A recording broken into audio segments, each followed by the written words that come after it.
장인어른 가시는 길에 미안하긴 한데 산 사람은 살아야지. 남편은 향 냄새가 채 가시지도 않은 빈소 구석에서 제 얼굴에 이혼 서류를 집어던졌습니다. 위자료 포기각서야. 친정망에서 빈털털이 된 주제에 우리 집에 붙어 먹을 생각하지 마. 시어머니는 혀를 쯧쯧하며 상복 입은 저를 벌레 보듯 훑어보았습니다. 내 아버지 빚잔치에 우리까지 엮일까봐 겁나서 그런다. 얼른 도장 찍고 꺼져. 저는 바닥에 흩어진 종이들을 묵묵히 주워 담으며 터져나오려는 웃음을 꾹 참았습니다. 그들은 꿈에도 몰랐을 겁니다. 지금 남편이 그토록 계약하고 싶어 안달난 강남 6천억 빌딩. 그 빌딩의 진짜 주인이 바로 저라는 사실을요. 그리고 정확히 3일 뒤 그들은 자신들이 저지른 짓이 얼마나 끔찍한 실수였는지 피눈물을 흘리며 깨닫게 됩니다. 시작 전에 무료인 구독과 좋아요를 눌러주시면 매주 감동적인 통쾌한 사연을 들려드립니다. 그리고 지금 어디서 듣고 계신지 댓글도 달아주세요. 오늘의 사연 시작합니다. 서울 강남에 있는 대형 장례식장은 이른 아침부터 검은색 고급 승용차들로 가득했습니다. 하지만 평소와는 다른 분위기가 흘렀어요. 대한민국 재계의 거목이었던 윤 회장의 장례식장 앞에 모인 조문객들의 얼굴에는 애도보다 불안한 기색이 짙게 드리워져 있었습니다. 윤 회장 회사가 정말 부도 났다는 게 사실인가요? 수천억 빚더미라던데 무리한 사업 확장 때문이래요. 우리 회사도 거래 많이 했는데 연쇄 부도 당하는 거 아니야? 복도 곳곳에서 수군거리는 소리가 끊이지 않았어요. 상주석에 앉아있던 윤서영은 검은 상복을 입고 고개를 숙여 조문객들을 맞이했습니다. 서영의 얼굴은 창백했지만 눈빛만큼은 또렷했어요. 고인의 명복을 빕니다. 조문객들은 형식적인 인사만 건네고는 서둘러 발길을 돌렸습니다. 평소 윤 회장과 가까웠던 사업가들조차 오늘은 오래 머물지 않았어요. 부도 소문이 퍼진 지방과 엮이는 것을 꺼리는 기색이 역력했습니다.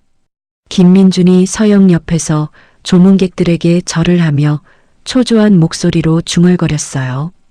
사람들이 왜 이렇게 빨리 가는 거야? 뭔가 이상해. 서영은 남편의 말에 대답하지 않고 묵묵히 조문을 받았습니다. 시간이 흘러 새벽 2시가 되자 장례식장은 정막에 휩싸였어요.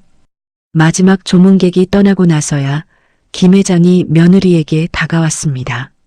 김민준의 아버지인 김 회장은 60대 중반의 건장한 체격에 날카로운 눈빛을 가진 남자였어요. 서영아, 잠깐 이야기 좀 하자. 김 회장이 서영의 팔을 거칠게 잡고 일으켰습니다.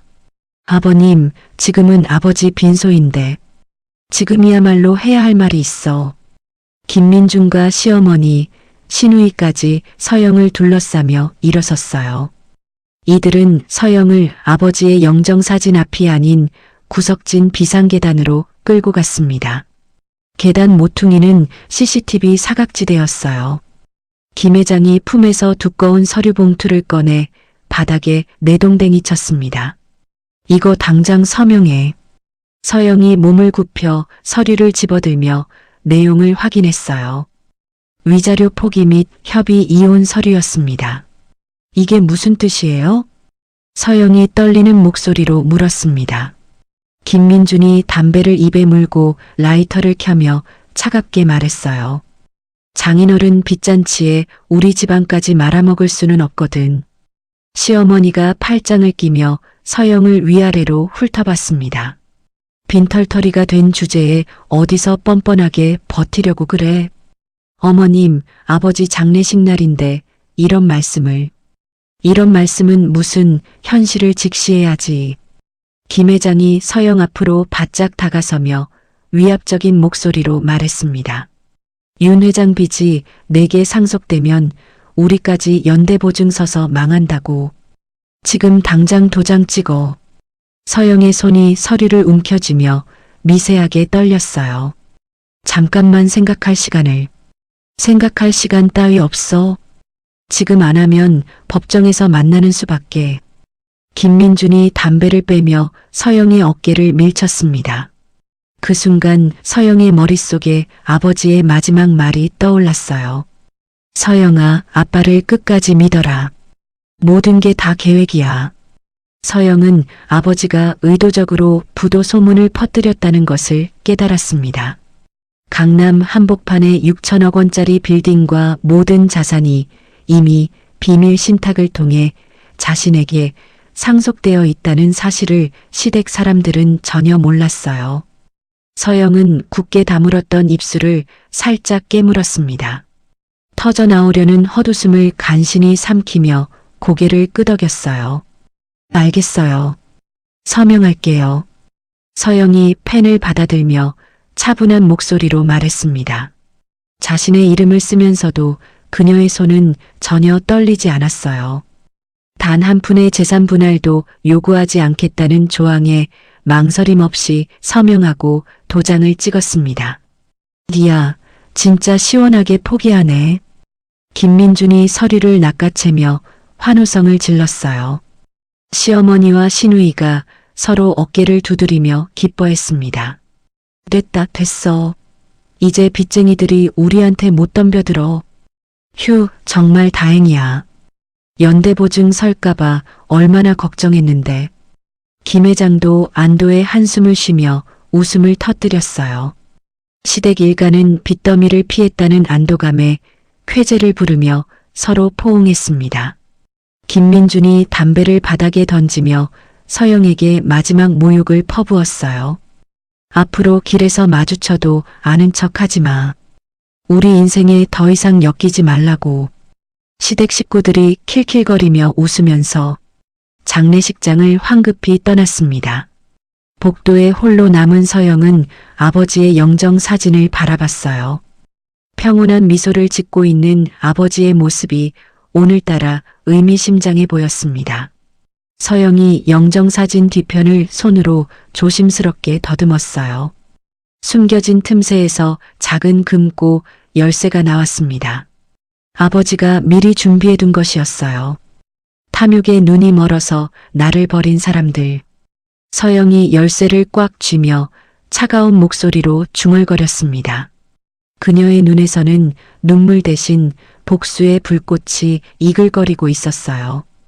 가장 잔혹한 방식으로 되갚아주겠어.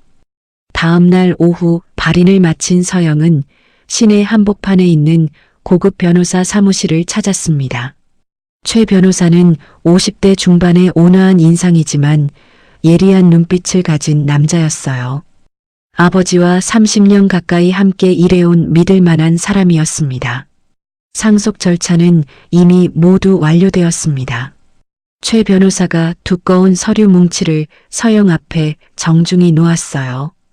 회장님께서 3년 전부터 차근차근 준비해 두셨거든요. 서영이 서류를 한 장씩 넘기며 깜짝 놀란 표정을 지었습니다. 강남 핵심 지역의 빌딩을 비롯한 모든 부동산과 주식, 현금까지 전부 유령 회사 명의로 이전되어 있었어요. 이 모든 게 정말 제 것이라는 말씀인가요? 그렇습니다. 회장님이 시댁분들의 속내를 미리 다 꿰뚫고 계셨어요. 최 변호사가 안경을 정리하며 설명을 이어갔습니다. 일부러 부도 소문을 퍼뜨리시고 자산을 비밀리에 다른 곳으로 옮겨두신 겁니다. 아버지가 시댁의 야욕을 미리 알고 계셨다는 뜻이군요. 최 변호사가 진지한 표정으로 몸을 앞으로 기울였어요. 하지만 지금 당장 정체를 드러내시면 안 됩니다. 왜요? 그들이 가장 높은 곳에 올라갔을 때 발판을 빼버려야 합니다. 그래야 가장 크게 무너뜨릴 수 있어요. 서영이 천천히 고개를 끄덕이며 차가운 미소를 지었습니다.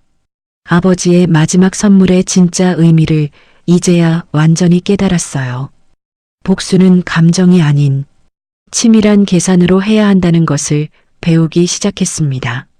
이혼 서류가 접수된 지 불과 하루 만에 서영의 삶은 뒤바뀌었습니다. 오후 3시경 서영이 강남 아파트 현관문 앞에 서서 비밀번호를 누르는데 삐삐 소리만 날 뿐. 문이 열리지 않았어요. 몇 번을 다시 눌러봐도 마찬가지였습니다. 어떻게 된 거지? 서영이 당황해하던 그 순간 엘리베이터에서 김민준이 내려왔습니다. 그는 용역업체 직원 2명을 데리고 있었어요. 아, 와 있었네. 김민준이 비웃음을 지으며 말했습니다. 비밀번호 바꿨으니까 헛수고하지 마. 서영이 믿을 수 없다는 표정으로 남편을 바라봤어요. 민준 씨, 이게 뭐야? 내가 아직 이사 준비도.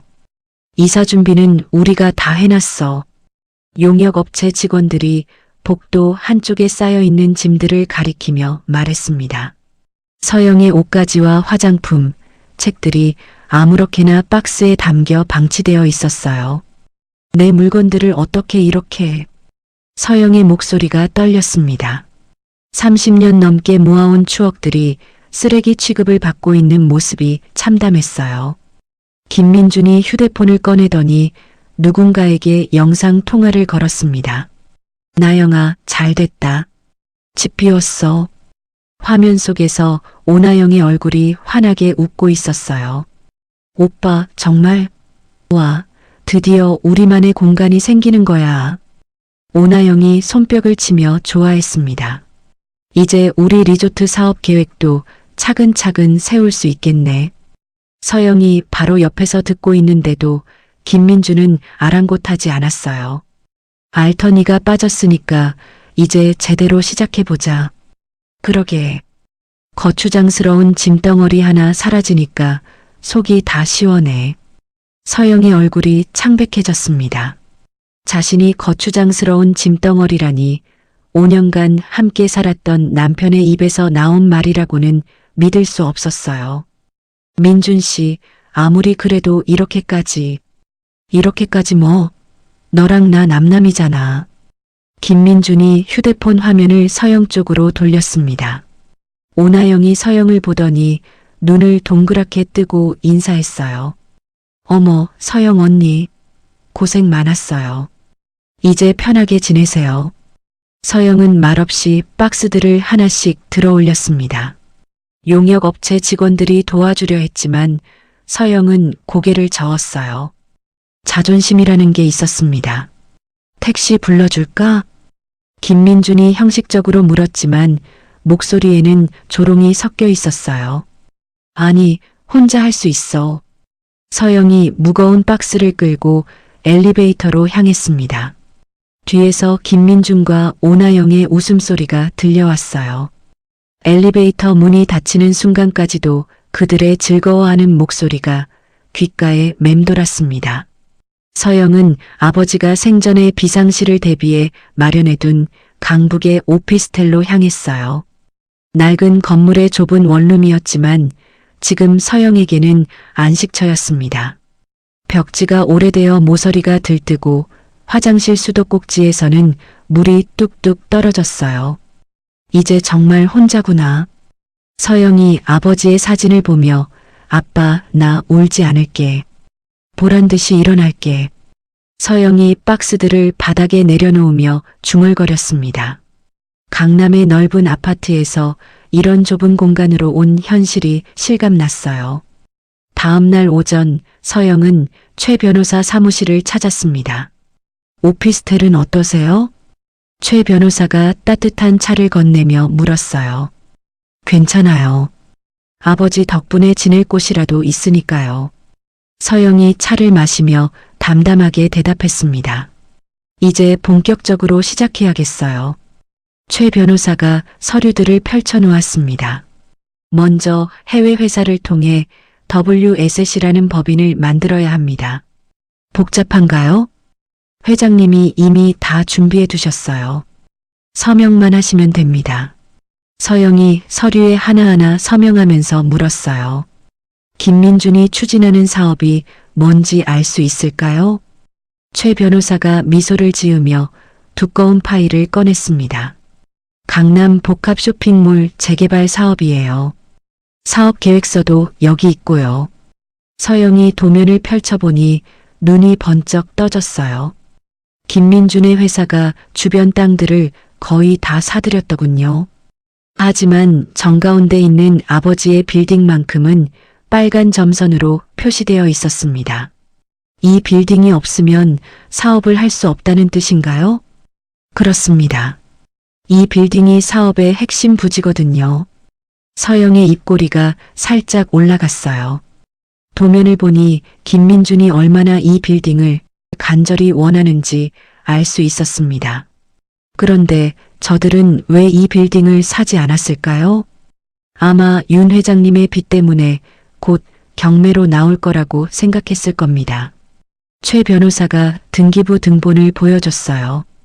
소유주가 이미 WSS로 바뀌어 있었습니다. 김민준은 이걸 모르겠죠? 당연히 모릅니다.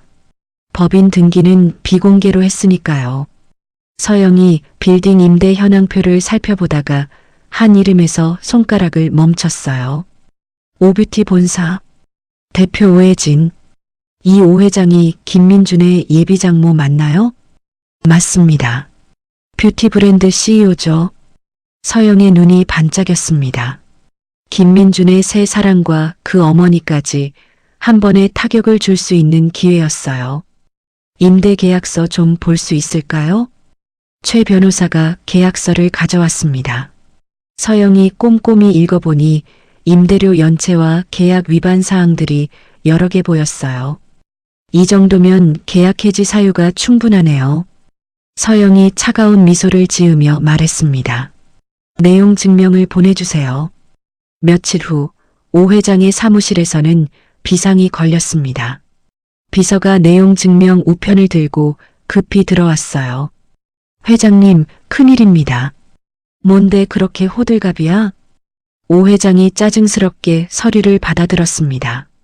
임대료 연체 및 계약 조항 위반으로 인한 계약 해지 예고 통지서. 이게 뭐야? 우리가 언제 임대료를 밀렸다고? 오 회장이 소리를 질렀습니다. 당장 건물관리사무소에 전화해봐.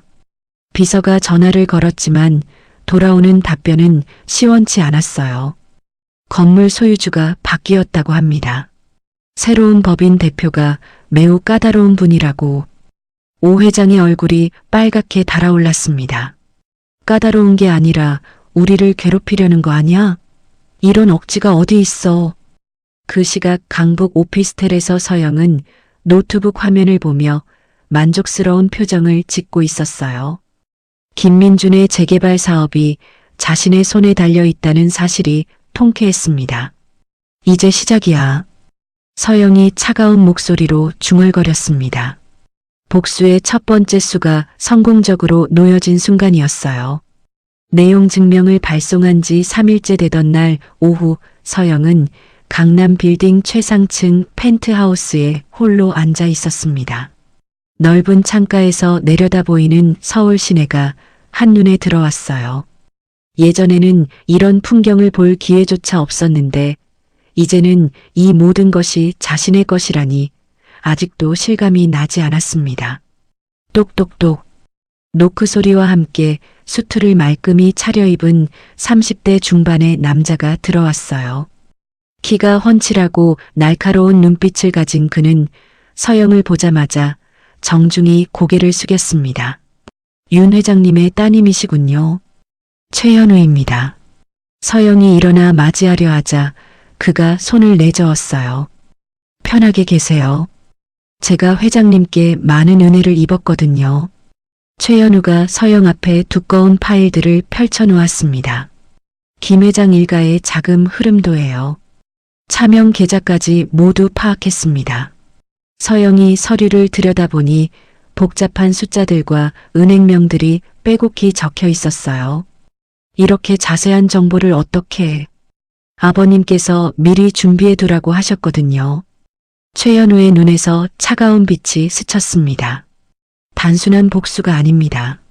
놈들의 뼈와 살을 분리하는 기업 사냥을 보여드리겠어요. 서영이 그의 단호한 말투에 등골이 서늘해지는 것을 느꼈어요. 지금까지는 당하고만 사셨죠? 이제부터는 다릅니다. 최현우가 서영을 찬찬히 살펴봤습니다. 먼저 외모부터 바꿔야겠어요. 예전의 수수한 며느리 이미지는 버리세요. 다음 날 서영은 강남 최고급 미용실에서 하루 종일 변신의 시간을 가졌습니다. 뿔테 안경을 벗고 콘택트 렌즈를 끼니 그동안 숨어있던 또렷한 눈매가 드러났어요. 긴 머리를 어깨까지 자르고 레이어를 넣으니 세련되면서도 당당한 인상으로 바뀌었습니다. 우와, 완전히 다른 사람 같아요. 미용사가 감탄하며 말했어요. 서영 자신도 거울 속 모습이 낯설었습니다. 검은색 정장을 입고 하이힐을 신으니 자신감이 절로 생겼어요. 이제 진짜 CEO 같으시네요. 최연우가 만족스러운 표정으로 고개를 끄덕였습니다. 앞으로는 윤서영이 아니라 WSS의 대표로 행동하세요. 그 시각 김민주는 자신의 사무실에서 머리를 싸매고 있었습니다. 책상 위에는 연체 고지서들이 쌓여 있었어요. 아직도 WSS에서 연락이 없나? 네, 매각 협상 요청에 아무 답변이 없습니다. 비서의 대답에 김민준이 주먹으로 책상을 쳤습니다. 이 빌딩 하나 때문에 몇백억짜리 사업이 물거품이 될 판인데 투자자들의 전화가 하루에도 몇 번씩 걸려왔어요. 김 대표, 착공은 언제 시작되는 거예요? 부지 매입이 완료되지 않았다면서요? 우리가 투자한 돈은 어떻게 되는 건가요? 김민주는 식은땀을 흘리며 변명을 늘어놓았습니다. 곧 해결됩니다. 조금만 더 기다려주세요. 한편 최연우는 서영과 함께 시내 한복판의 고급 호텔 라운지에 앉아 있었어요. 김민준이 곧 은행 대출을 알아볼 겁니다. 그럼 어떻게 해야 하나요? 최연우가 휴대폰을 꺼내며 미소를 지었습니다. 제가 월가에서 쌓은 인맥들이 있거든요. 한국에도 지점 장급 친구들이 몇 명 있어요. 그날 저녁 최연우는 시내 유명 레스토랑에서 은행 지점장들과 만났습니다. 현우야, 오랜만이네. 한국 생활은 어때? 식사를 하면서 최연우가 은근히 화제를 돌렸어요. 요즘 부동산 관련 대출 심사가 까다롭다던데? 그러게 말이야. 특히 재개발 사업 쪽은 더 신중하게 봐야 해서. 최연우가 와인을 따라주며 자연스럽게 말했습니다. 아, 그런데 김민준이라는 사람 혹시 아세요? 요즘 재개발 사업을 하는데. 그 사람 우리 은행에도 대출 신청했는데? 아, 그래요? 그 사람 회사 신용도가 어때요? 최연우가 관심 있는 듯 물었어요. 사실 요즘 좀 불안해 보이던데. 핵심 부지 매입도 안 되고 있고. 최연우는 미세한 미소를 지으며 계속 이야기를 나눴습니다.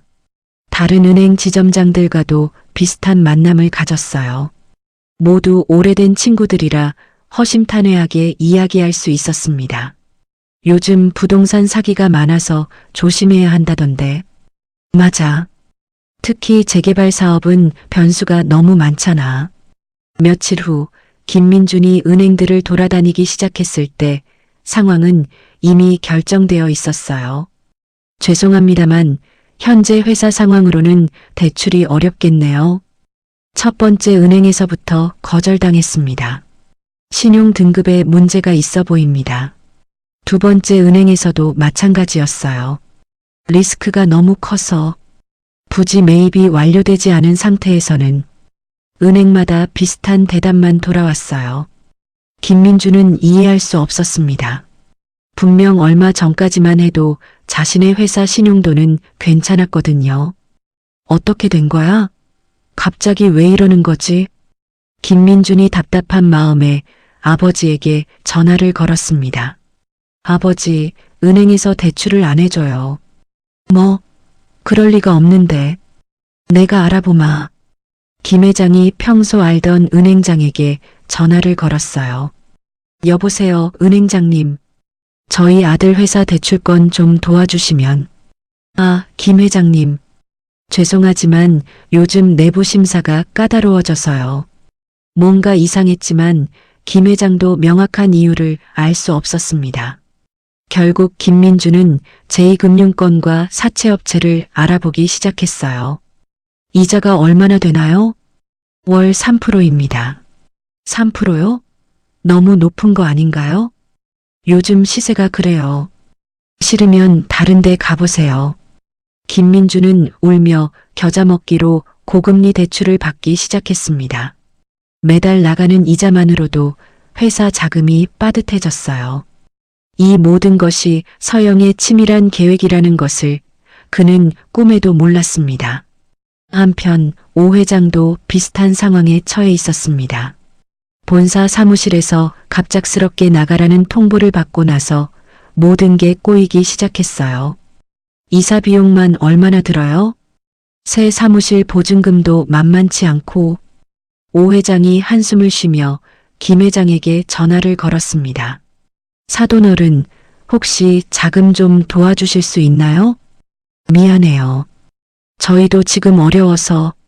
두 집안 모두 궁지에 몰린 상황이었어요. 김민준과 오 회장은 마지막 희망을 걸고 WSS에 간곡한 편지를 보냈습니다. 원하는 금액을 다 맞춰드릴 테니 한 번만 만나서 이야기해요. 저희가 얼마나 간절한지 모르시나 봐요. 일주일 동안 매일 같은 내용의 편지가 도착했습니다. 최연우가 그 편지들을 서영에게 보여주며 웃었어요. 충분히 조급해졌네요. 이제 만나주는 게 좋겠어요. 어디서 만날까요? 여기요. 이 빌딩 최상층 스카이라운지에서. 서영의 눈에서 차가운 빛이 번뜩였습니다. 자신들이 쫓아낸 며느리가 건물 주인이라는 사실을 알게 될 순간을 상상하니 입꼬리 올라갔어요. 김민준 부자와 오 회장 모두 다 오라고 하세요. 알겠습니다. 참석자는 전원 참석이 조건이라고 전하겠어요. 그날 밤 서영은 아버지의 영정사진 앞에 앉아 있었습니다. 아빠, 이제 정말 시작이에요. 서영이 사진을 어루만지며 속삭였어요. 저들이 제 발로 걸어 들어올 지옥의 문을 활짝 열어놓을게요. 창밖으로 보이는 서울의 야경이 유독 밝게 빛나고 있었습니다. 복수의 무대가 드디어 완성되어 가고 있었어요. 이혼 재판 당일 아침 서영은 거울 앞에서 마지막으로 자신의 모습을 점검했습니다. 검은색 정장에 머리를 단정하게 올린 모습은 예전의 수수한 며느리와는 완전히 달랐어요. 하지만 오늘만큼은 일부러 화장을 연하게 하고 소박한 옷을 선택했습니다. 마지막으로 그들 앞에서는 초라한 모습을 보여야 했거든요. 서울 가정법원 앞에는 이른 아침부터 사람들이 분주하게 오가고 있었습니다. 서영이 법원 현관문을 통과하는 순간 저편에서 김민준과 시댁 식구들이 걸어오는 게 보였어요. 김민준 옆에는 오나영이 팔짱을 끼고 있었고 뒤에는 김 회장 부부가 따라오고 있었습니다. 김민준이 서영을 발견하고는 큰 소리로 말했어요. 저기 우리 전 부인 나왔네. 오나영이 킬킬거리며 웃었습니다. 어머, 정말이네요. 옷차림이 왜 저렇게 초라해요? 서영은 그들을 똑바로 쳐다보지도 않고 지나쳤습니다. 시어머니가 뒤에서 중얼거리는 소리가 들렸어요. 빚쟁이가 되더니 기가 완전히 죽었네. 법정 안은 생각보다 좁았습니다. 판사석 앞에 마주 앉은 서영과 김민준 측 변호사들 사이에는 차가운 공기가 흘렀어요. 방청석에 앉은 시댁 식구들의 시선이 서영의 등을 찔렀습니다. 이혼 사유에 대해 말씀해 주세요. 판사가 차분한 목소리로 물었어요. 김민준 측 변호사가 일어서며 서류를 펼쳤습니다. 피고가 결혼 생활 중 가사를 소홀히 했고 시댁과의 관계에서도 문제가 있었습니다. 거짓된 주장들이 줄줄이 나열되었어요. 서영이 자리에서 일어났습니다. 재판장님, 저는 위자료도 재산 분할도 아무것도 요구하지 않겠습니다. 법정 안이 술렁거렸어요. 그냥 이혼만 시켜주세요. 판사가 놀란 표정으로 서영을 바라봤습니다. 정말로 아무것도 요구하지 않으시겠습니까? 네, 빨리 끝내고 싶어요. 30분도 안 되어 재판이 끝났습니다. 이혼이 성립되는 순간 방청석에서 시댁 식구들의 안도의 한숨이 들렸어요. 김민준이 변호사와 악수하며 환하게 웃었습니다. 법원을 나서는 서영의 뒤에서 김민준의 목소리가 들렸어요. 야, 위자료도 안 받고 나가서 굶어 죽으려고 환장했냐? 오나영이 그 말에 박수를 치며 웃었습니다. 정말 한심해요. 자존심이라는 게 있어야 하는데. 시어머니가 서영을 위아래로 훑어보며 혀를 찼어요. 쯧쯧, 저런 게 어떻게 살아가려고. 걱정할 것도 없어요. 우리랑은 상관없는 사람이니까. 서영은 묵묵히 걸음을 옮겼습니다. 뒤에서 들려오는 조롱 섞인 웃음소리가 귓가에 맴돌았어요. 오나영이 김민준의 팔에 더욱 바짝 달라붙으며 말했습니다. 오빠, 이제 정말 자유로워졌어요. 그러게. 드디어 짐덩어리가 사라졌네. 그 순간 법원 정문 앞에 검은색 고급 세단이 조용히 멈춰 섰습니다. 차문이 열리면서 완벽한 수트 차림의 최연우가 내렸어요. 그는 서영을 발견하고는 정중히 허리를 굽히며 뒷좌석 문을 열어주었습니다. 오래 기다리셨습니다.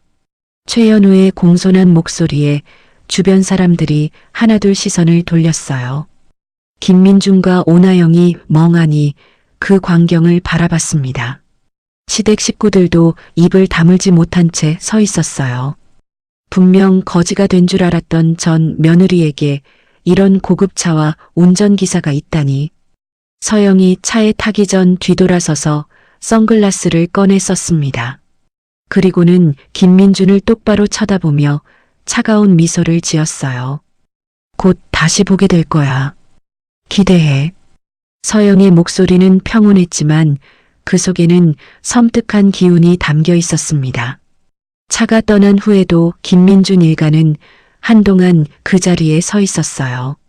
김 회장이 황급히 차 번호를 외우려 했지만 이미 늦었습니다. 저 차 번호 봤어? 아니요. 너무 빨리 지나가서. 김민준이 불안한 표정으로 중얼거렸어요. 저 여자 뭔가 이상한데. 어떻게 저런 차를? 오나영도 당황한 기색이 역력했습니다. 아마 누가 동정해서 태워준 거겠죠? 하지만 김 회장의 표정은 좋지 않았어요. 뭔가 찜찜한 기분이 가시지 않았습니다. 차 안에서 최연우가 서영에게 보고했습니다. 미끼를 완전히 물었습니다. 김 회장과 오 회장 모두요? 네, 내일 미팅에 사활을 걸고 있어요. 서영이 창밖을 바라보며 미소를 지었어요. 드디어 때가 왔네요. 그날 저녁 김 회장은 아는 사람을 통해 차량 번호를 알아보려 했습니다.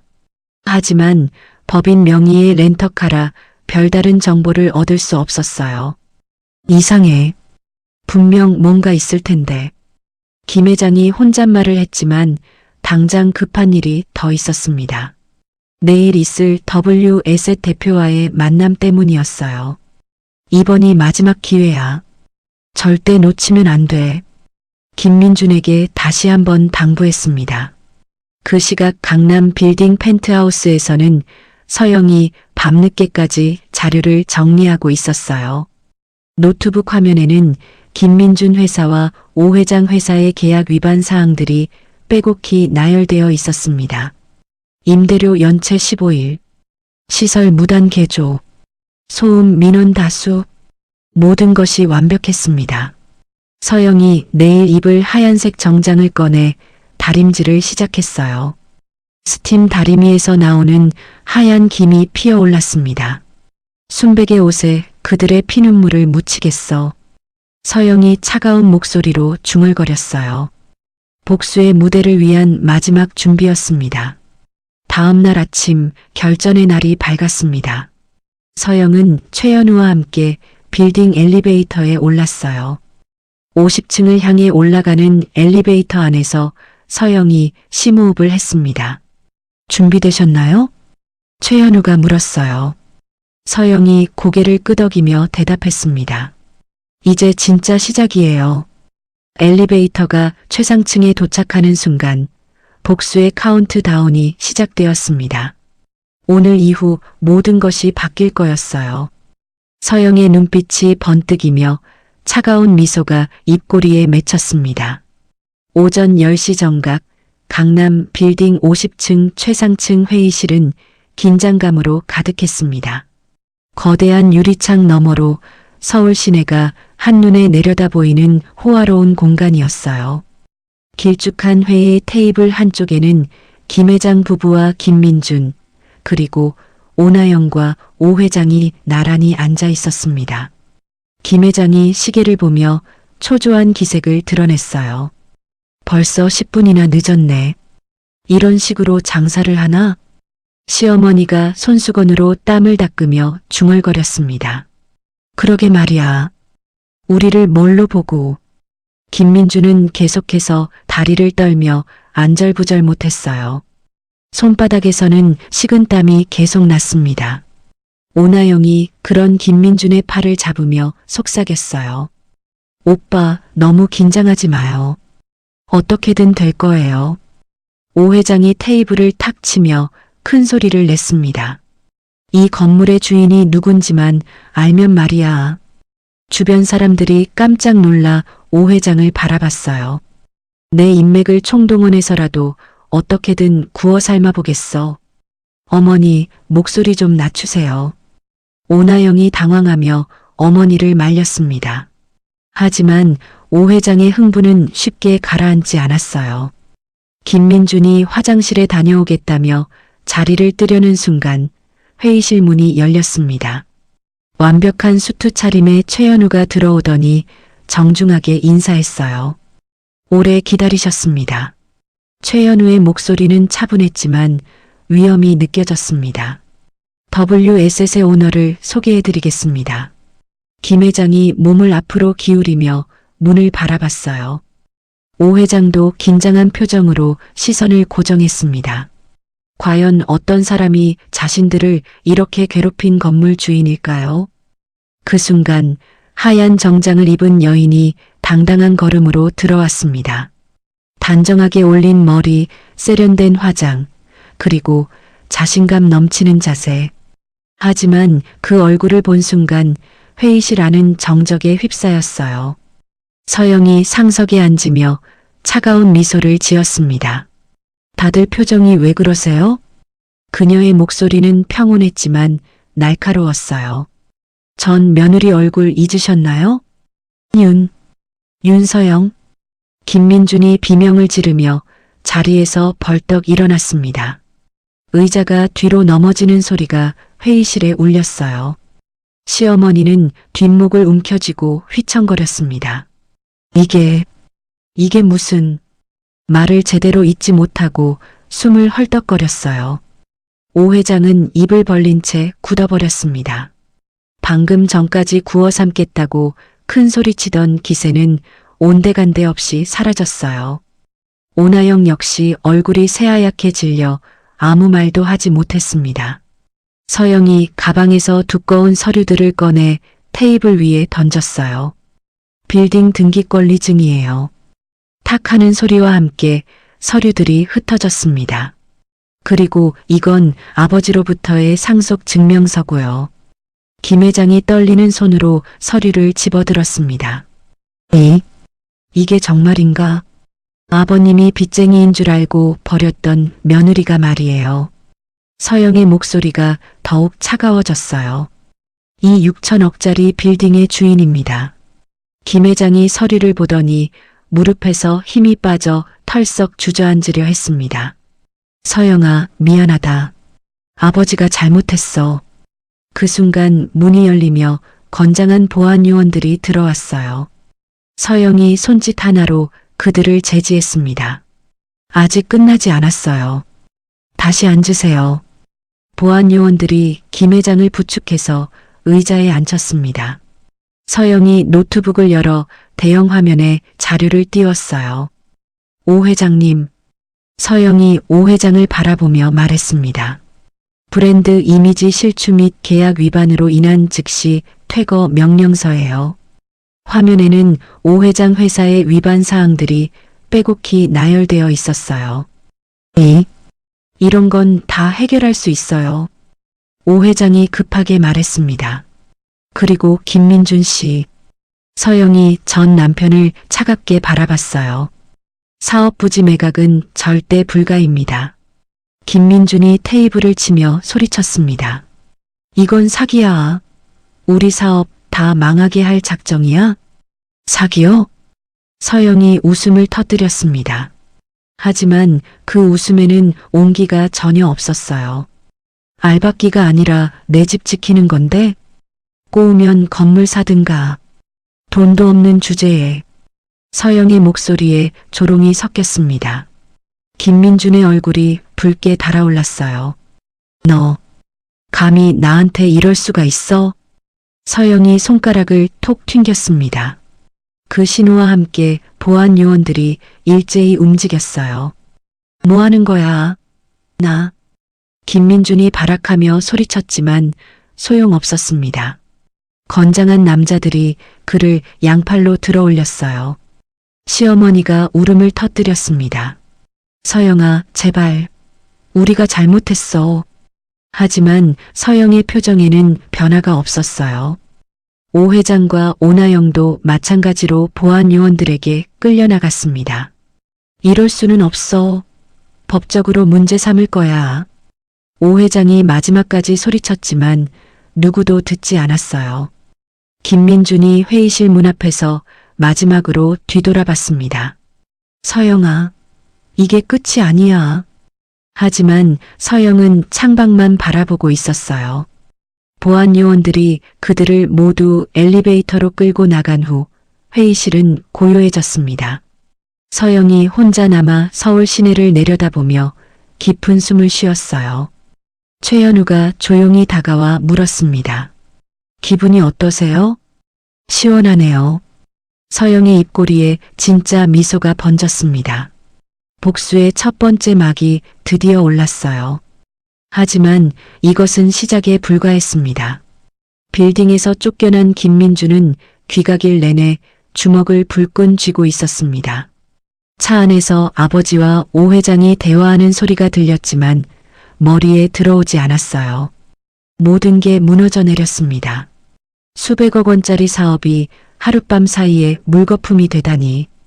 이대로 끝낼 순 없어. 김민준이 이를 갈며 중얼거렸어요. 아버지가 뒷자리에서 물었습니다. 뭐라고 했어? 아버지, 우리 이대로 당할 순 없어요. 김민준의 목소리에 절망과 분노가 뒤섞여 있었습니다. 서영이가 우리를 완전히 바보로 만들었잖아요. 그날 밤 김민준은 잠을 이루지 못했어요. 천장을 바라보며 복수할 방법만 생각했습니다. 새벽 5시가 되어서야 한 가지 아이디어가 떠올랐어요. 다음 날 아침 서영이 빌딩 펜트하우스에서 커피를 마시고 있을 때였습니다. 최현우가 급히 들어오며 리모컨을 켰어요. 뉴스 보셨어요? TV 화면에는 김민준이 기자들 앞에서 눈물을 흘리고 있는 모습이 나왔습니다. 자막에는 윤 회장의 딸 막대한 재산 숨기고 사기 이혼. 시댁 기만이라고 적혀 있었어요. 저희 가족은 완전히 속았습니다. 김민준이 손수건으로 눈가를 닦으며 말했어요. 이혼할 때 재산이 하나도 없다고 했는데 알고 보니 수천억 원을 숨기고 있었어요. 기자가 질문을 던졌습니다. 구체적으로 어떤 피해를 보셨나요? 재개발 사업에 모든 걸 걸었는데 핵심 부지를 가진 게 전 부인이었어요. 우리를 일부러 망하게 하려는 거죠. 서영의 손이 커피잔을 꽉 쥐었습니다. 화면 속 김민주는 마치 진짜 피해자인 것처럼 연기하고 있었어요. 오후에는 더 충격적인 소식이 들려왔습니다. 김민준이 변호사를 대동하고 법원에 나타난 거였어요. 뉴스에서는 그의 기자회견을 생중계하고 있었습니다. 이혼 당시 서영 씨가 재산을 고의로 숨겼으므로 재산 분할 협의는 무효입니다. 김민준 측 변호사가 서류를 들어보이며 말했어요. 저희는 빌딩 지분의 50%를 요구합니다. 기자들이 플래시를 터뜨리며 질문을 쏟아냈어요. 법적 근거가 있나요? 충분합니다. 이혼 사기에 해당하거든요. 그날 저녁부터 인터넷은 서영에 대한 비난으로 가득했습니다. 먹튀 상속녀라는 제목의 기사들이 쏟아져 나왔어요. 댓글창은 악성 댓글들로 도배되었습니다. 진짜 나쁜 사람이네. 남편 가족 완전히 속였잖아. 돈 때문에 가족도 버리는 인간이 어디 있어? 이런 사람이 큰 건물 주인이라니 기가 막혀. 며칠 후에는 더 심각한 상황이 벌어졌습니다. 서영의 빌딩 앞에 피켓을 든 사람들이 몰려온 거였어요. 재개발 사업 중단 책임져라. 우리 투자금 돌려내. 사기꾼 윤서영 물러가라. 소액 투자자들이 확성기를 들고 소리를 지르고 있었습니다. 나이든 어르신들이 많았는데 모두 절망에 찬 표정이었어요. 한 할머니가 눈물을 흘리며 말했습니다. 평생 모은 돈을 다 넣었는데 어떻게 살라는 거야? 오나영은 자신의 SNS에 긴 글을 올렸습니다. 사진에는 슬픈 표정으로 고개를 숙인 자신의 모습이 있었어요. 진실을 말씀드립니다. 민준 오빠는 정말 선량한 사람이에요. 그런 오빠를 이용한 전 부인이 너무 원망스러워요. 저희 가족은 완전히 속았습니다. 가정을 파괴한 사람이 이제 와서 피해자인 척하고 있어요. 이 글은 수천 번 공유되었고 수만 개의 댓글이 달렸어요. 서영에 대한 비난이 더욱 거세졌습니다. 예상치 못한 곳에서도 문제가 터졌어요. 서영의 빌딩에 입주한 다른 회사들이 항의를 시작한 거였습니다. 오 회장의 브랜드 불매 운동이 번지면서 빌딩 전체에 악영향을 미쳤어요. 우리 회사까지 욕먹게 생겼어요. 한 입주사 대표가 항해 전화를 걸어왔습니다. 빌딩 이미지 때문에 거래처들이 발을 빼고 있어요. 최연우가 즉시 법무팀을 소집했지만 상황은 쉽지 않았어요.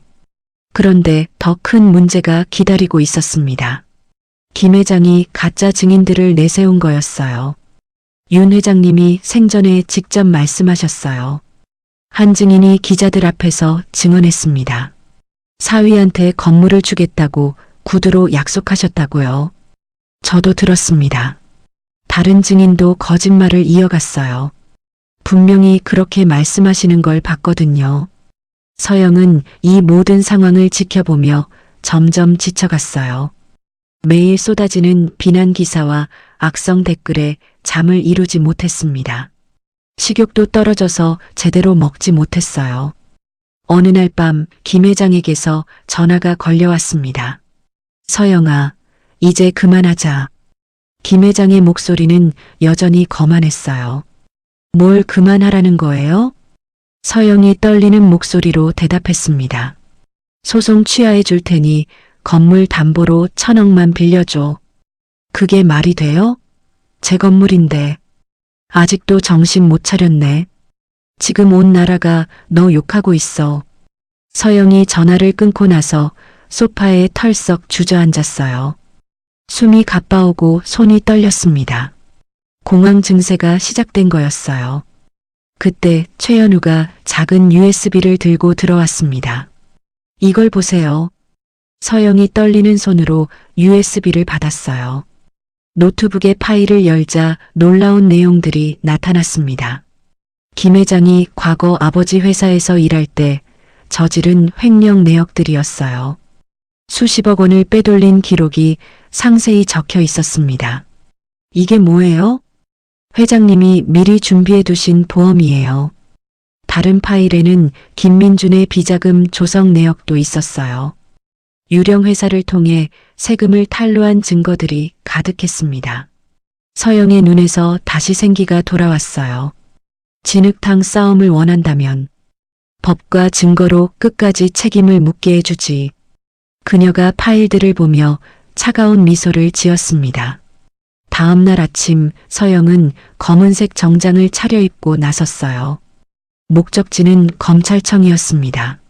마침내 진짜 전쟁이 시작되는 순간이었어요. 김민준이 사기 이혼 피해자 호소 기자회견을 준비하던 그날 오전, 서영은 검찰청 민원실에 앉아 있었습니다. 두꺼운 고발장과 증거 서류들이 책상 위에 가지런히 놓여 있었어요. 검사가 서류를 하나씩 넘기며 감탄했습니다. 이 정도 증거라면 충분히 기소 가능합니다.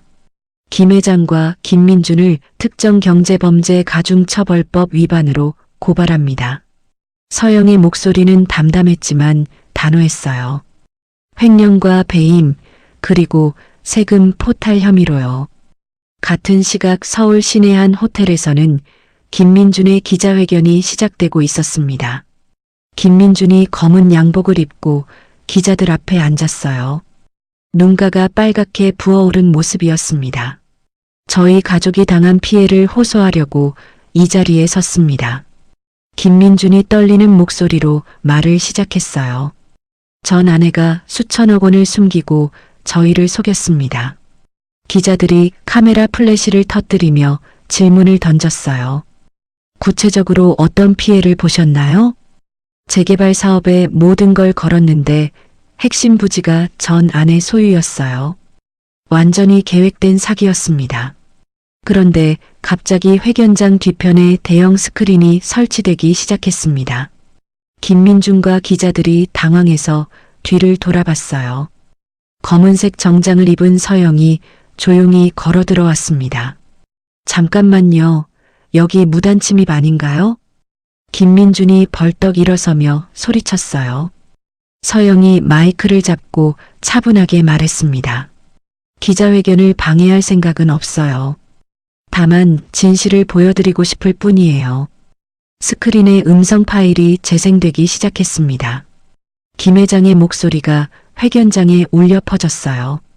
서영아, 소송 취하해 줄 테니 건물 담보로 1,000억만 빌려줘. 그게 말이 돼요? 제 건물인데. 아직도 정신 못 차렸네. 지금 온 나라가 너 욕하고 있어. 기자들이 술렁거리기 시작했습니다. 이어서 스크린에는 김민준의 비자금 장부가 나타났어요. 수십억 원을 탈세한 내역이 상세히 기록되어 있었습니다. 김민준의 얼굴이 새하얗게 질렸어요. 이건 조작된 거야. 그가 마이크를 집어던지며 회견장을 뛰쳐나가려 했습니다. 바로 그때 회견장 문이 열리며 검찰 수사관들이 들어왔어요. 김민준 씨, 긴급 체포합니다. 뭐? 왜? 나한테 무슨 죄가 있다고? 수갑이 채워지는 찰칵 소리가 회견장에 울렸습니다. 기자들이 이 모든 장면을 카메라에 담았어요. 김민준이 끌려나가면서 절규했습니다. 서영아, 이렇게 하면 안 돼. 우리 한때 부부였잖아. 서영은 그를 바라보지도 않았어요. 차가운 표정으로 기자들을 향해 말했습니다. 진실은 숨길 수 없습니다. 저는 피해자일 뿐이에요. 그날 저녁 뉴스는 이 사건으로 도배되었습니다. 희대의 사기꾼 가족, 언론까지 속여. 김민준 일가 수십억 횡령 혐의로 구속. 여론이 180도 뒤바뀌었어요. 며칠 전까지 서영을 비난하던 사람들이 이제는 김민준을 욕하기 시작했습니다. 진짜 나쁜 놈들이네. 무고한 사람 매장하려고 했어. 저런 사기꾼들이 피해자 코스프레를 하다니. 오나영과 오 회장은 상황이 급변하자 재빨리 입장을 바꿨습니다. 오나영이 자신의 SNS에 글을 올렸어요. 저희도 완전히 속았습니다. 김민준과의 모든 관계를 정리하겠습니다. 오 회장도 기자들에게 성명을 발표했어요. 저희는 김민준 일가와 아무 관련이 없습니다. 오히려 저희도 피해자예요. 하지만 서영은 그들을 그냥 놔두지 않았습니다. 명예훼손과 업무방해 혐의로 소송을 제기했어요. 끝까지 책임을 묻겠다는 의지였습니다. 며칠 후 검찰이 김 회장의 집과 회사를 압수수색했습니다. 더 많은 횡령 증거들이 나왔어요.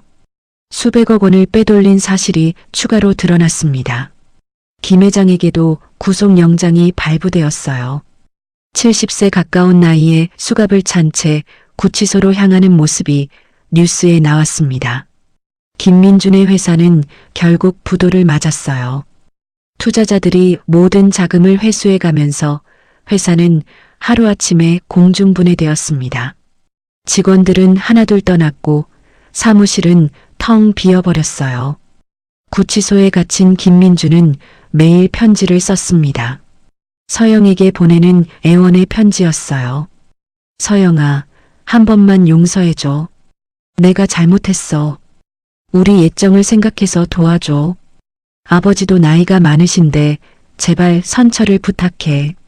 하지만 서영은 그 편지들을 읽지도 않았습니다. 최연우가 가져온 편지 봉투를 곧바로 파쇄기에 넣어버렸어요. 종이가 갈려나가는 소리만 사무실에 울렸습니다. 후회해도 늦어. 서영이 차가운 목소리로 중얼거렸어요. 몇 달 후 서영은 특별한 발표를 했습니다. 김민준의 빈 회사 건물을 헐값에 사들인 거였어요. 그리고 그 자리에 자선재단을 설립하겠다고 발표했습니다.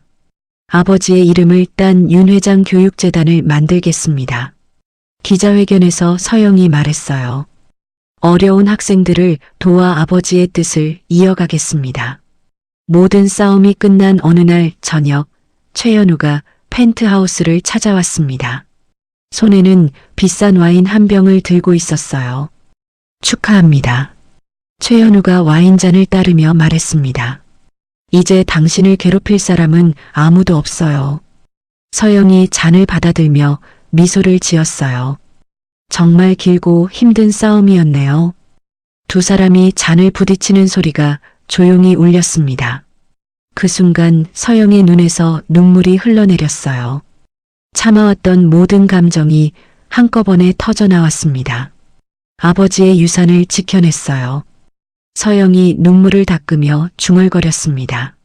창밖으로 보이는 서울의 야경이 유난히 아름다웠어요. 마침내 진짜 평화가 찾아온 순간이었습니다. 사건이 마무리된 지 3년이 흘렀습니다. 서울 강남 한복판에 우뚝 선 윤서영의 빌딩은 이제 도시의 랜드마크가 되어 있었어요. 빌딩 앞을 지나는 사람들이 고개를 들어 올려다보며 감탄했습니다. 저기가 그 유명한 WSF 본사 빌딩이네. 윤서영 회장이 일궈낸 성공의 상징이라던데. WSS는 아시아 최고의 부동산 투자 회사로 성장했어요. 서영의 사업 수완과 최연우의 경영 노하우가 만나 놀라운 결과를 낳았습니다. 직원 수만 해도 수백 명에 이르렀고 전국 곳곳에 프로젝트를 진행하고 있었어요. 어느 날 오후 서영은 자신의 집무실에서 경제 전문 매거진 촬영을 하고 있었습니다. 표지 모델로 선정된 거였어요.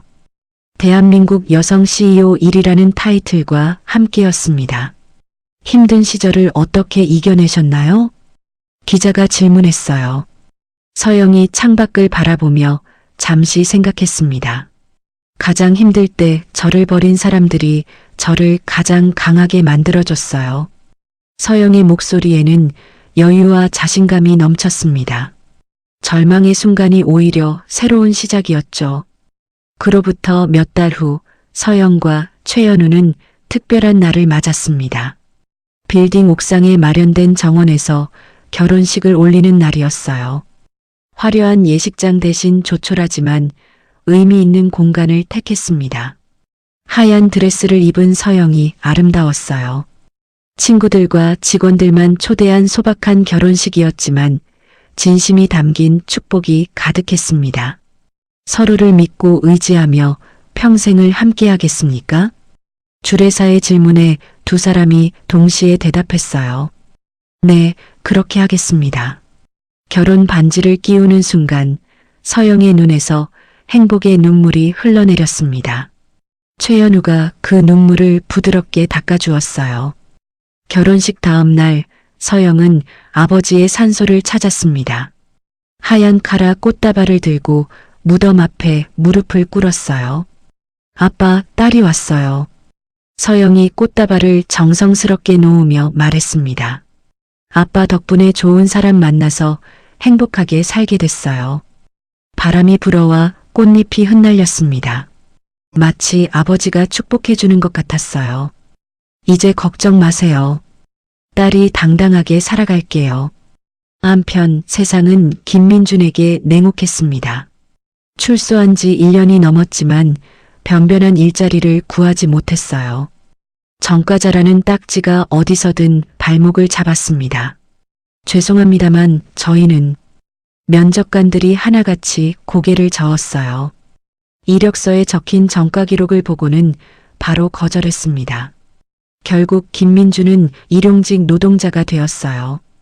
건설 현장에서 막일을 하며 하루하루를 버텼습니다. 허리가 아파도 참아야 했고 무시당해도 견뎌야 했어요. 저녁이면 고시원 쪽방으로 돌아가 컵라면을 끓여 먹었습니다. 좁은 방에 혼자 앉아 라면을 먹는 모습이 초라했어요. 예전 호화로운 생활이 꿈만 같았습니다. 김 회장 부부의 처지는 더 비참했어요.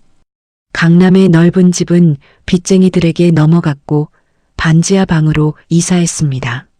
습한 공기와 곰팡이 냄새가 진동하는 곳이었어요. 이 모든 게 다 내 잘못이야. 시어머니가 김 회장에게 소리를 질렀습니다. 며느리 하나 제대로 못 다뤄서 이 꼴이 났잖아. 그때 누가 같이 쫓아냈어? 혼자 한 일 아니잖아. 김 회장도 지지 않고 맞받아쳤어요. 매일 밤 이런 싸움이 반복되었습니다. 서로를 원망하며 지옥 같은 나날을 보냈어요. 한때 부러움을 받던 부부는 이제 서로의 원수가 되어 있었습니다. 어느 날 저녁 김민준이 거리를 걸어가다 대형 전광판을 올려다봤습니다. 그곳에 서영의 인터뷰 영상이 나오고 있었어요. 우아한 정장을 입고 자신만만하게 말하는 모습이었습니다. 성공의 비결이 뭔가요? 포기하지 않는 것이죠. 어떤 어려움이 와도 굴복하지 않았어요. 김민준의 주먹이 떨렸습니다. 저 자리에 있어야 할 사람은 자신이었는데 땅을 주먹으로 치며 절규했어요. 아, 내가 뭘 한 거야. 하지만 이미 되돌릴 수 있는 건 아무것도 없었습니다. 서영은 성공 이후에도 사회에 기여하는 일을 잊지 않았어요. 빌딩 1층 로비에 청년 창업 지원센터를 개관했습니다. 과거에 자신처럼 어려운 처지에 있지만 꿈을 가진 젊은이들을 도왔어요. 개관식 날 서영이 마이크를 잡고 말했습니다. 여기는 새로운 시작을 꿈꾸는 분들을 위한 공간입니다. 포기하지 마세요. 기회는 반드시 옵니다. 박수 소리가 로비 전체에 울려 퍼졌어요. 많은 젊은이들이 희망에 찬 눈빛으로 서영을 바라봤습니다. 몇 년 후 어느 저녁 서영은 자신의 집무실 창가에 서 있었습니다. 서울의 화려한 야경이 발 아래 펼쳐져 있었어요. 반짝이는 불빛들이 마치 별처럼 아름다웠습니다. 최연우가 뒤에서 다가와 서영의 어깨에 손을 올렸어요. 무슨 생각을 그렇게 하고 있어요? 그냥 감사한 마음이요. 서영이 남편의 손을 잡으며 미소 지었습니다. 이제 진짜 내 인생을 살 거예요. 남의 시선이나 과거에 얽매이지 않고 정말 내가 원하는 삶을요. 책상 위에는 회장 윤서영이라고 새겨진 명패가 반짝이고 있었어요. 한때 거지 취급받던 여자가 이제는 당당한 CEO가 되어 있었습니다. 창밖으로 보이는 도시의 불빛처럼 서영의 미래도 밝게 빛나고 있었어요. 긴 복수의 여정이 끝나고 진정한 행복이 시작되는 순간이었습니다. 이렇게 윤서영의 파란만장한 복수 이야기가 막을 내립니다. 장례식장에서 이혼 서류를 받아든 순간부터 강남 빌딩 펜트하우스에서 진정한 행복을 찾기까지 그녀의 여정은 결코 평탄하지 않았습니다. 하지만 아버지의 지혜와 사랑 그리고 자신을 믿어준 최연우와 함께 모든 시련을 이겨냈습니다. 가족이라는 이름으로 배신당하고 사랑한다며 버림받았던 서영이 결국 진정한 가족과 사랑을 찾은 것처럼 인생에서 가장 어두운 순간이 때로는 새로운 시작의 문이 될 수 있습니다. 탐욕에 눈이 멀어 소중한 사람을 버린 김민준 일가의 몰락은 우리에게 무엇이 진짜 소중한 것인지 다시 한번 생각하게 합니다. 돈과 권력은 한순간에 사라질 수 있지만 진실한 마음과 의리는 영원히 남는다는 교훈을 전해줍니다. 서영의 이야기가 여러분의 마음에 작은 위로와 힘이 되었기를 바랍니다. 오늘 사연 어떠셨나요? 저문은 노을처럼 여러분의 마음속의 무거운 짐도 잠시나마 내려놓으셨기를 바랍니다. 저희 사연 밥상은 언제나 여러분의 든든한 내 편이 되어드리겠습니다. 구독과 좋아요를 꾹 눌러주시고 편안한 저녁 보내세요. 감사합니다.